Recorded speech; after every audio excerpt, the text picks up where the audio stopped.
ప్రభుత్వం ఎంతో ప్రతిష్టాత్మకంగా చేపట్టిన ప్రజాపాలన ప్రగతి ప్రణాళిక 99 రోజుల కార్యక్రమంలో భాగంగా గ్రామ సభలు కొనసాగుతున్నాయి. పలువురు ప్రజాప్రతినిధులు సభల్లో పాల్గొని ప్రభుత్వ పథకాల గురించి ప్రజలకు వివరించారు. కాంగ్రెస్ ప్రజాపాలనకు కట్టుబడి ఉందన్న మంత్రులు ప్రజలందరికీ సంక్షేమ పథకాల ప్రతిఫలం అందేలా కృషి చేస్తామని పునరుద్ఘాటించారు. ప్రజల వద్దకే పాలన అనే నినాదంతో ప్రభుత్వం చేపట్టిన ప్రజాపాలన ప్రగతి ప్రణాళిక కార్యక్రమాల్లో భాగంగా పలుచోట్ల గ్రామ సభలు నిర్వహించారు. జనగాం జిల్లాలో ఉప్పుగల్, పామూరు గ్రామాలలో ఏర్పాటు చేసిన గ్రామ సభలకు ఎమ్మెల్యే కడియం శ్రీహరి హాజరయ్యారు. వరంగల్ జిల్లా వర్ధన్నపేట మండలం కొత్తపల్లి గ్రామ సభలో మంత్రి కొండా సురేఖ పాల్గొన్నారు. ప్రతి గ్రామాన్ని ఆదర్శ గ్రామంగా తీర్చిదిద్దడానికి ప్రణాళికలు సిద్దం చేస్తున్నట్లు తెలిపారు. నేను మీకు ఒక్కటే చెప్తా ఉన్నా, ప్రతిపక్షాల మాటలు మీరు వినకండి. మీకు జరుగుతున్న అభివృద్ధి గురించి ఆలోచించండి. మీకేమైనా కావాలంటే అడగండి, అవి చేయించుకోండి. కాంగ్రెస్ ప్రభుత్వం ప్రజాప్రభుత్వం, ప్రజాపాలన అందించడానికే ఈ రోజు మేము కార్యక్రమాలు ముందుకు తీసుకెళ్తా ఉన్నాం. కాబట్టి ఏది చేసినా కూడా ప్రజల కోసమే చేస్తాం తప్పితే వేరే దానికోసం కాదు అనేది మీరు మనసులో దృఢంగా ఆలోచించుకొని ప్రతిపక్షాల మాటలు పట్టించుకోకుండా ప్రభుత్వం చేసే కార్యక్రమాలకు మీ చేయూతను, మీ సపోర్టును 100% ఇవ్వాల్సిందిగా కూడా ఈ సందర్భంగా మీ అందరినీ కూడా విజ్ఞప్తి చేస్తా ఉన్నాను. దేశంలో ప్రపంచంలో ఎక్కడా లేదు.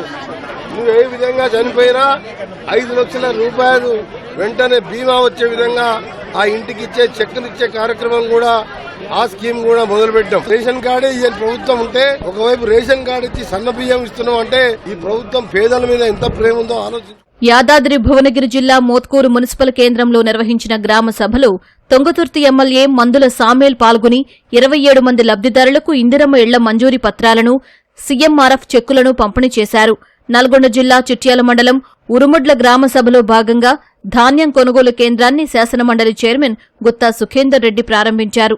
రంగారెడ్డి జిల్లా మహేశ్వరం మండలంలోని తొమ్మలూరు గ్రామంలో నిర్వహించిన గ్రామసభ కార్యక్రమంలో ప్రభుత్వ ప్రధాన కార్యదర్శి రామకృష్ణారావు పాల్గొని ప్రభుత్వ పథకాల గురించి వివరించారు.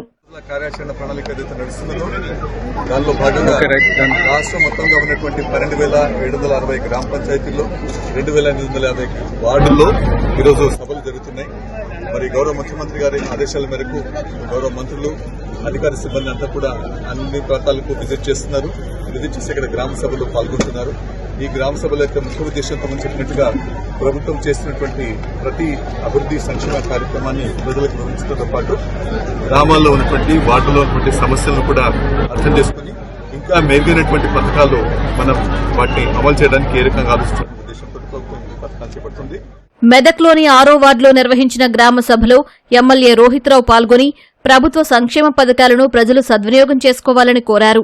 నిర్మల్ 36, 37 వార్డుల్లో నిర్వహించిన గ్రామ సభలో కలెక్టర్ అభిలాష అభినవ్ సంక్షేమ పథకాల లబ్ది కోసం ఆశావాహుల నుంచి దరఖాస్తులు స్వీకరించారు.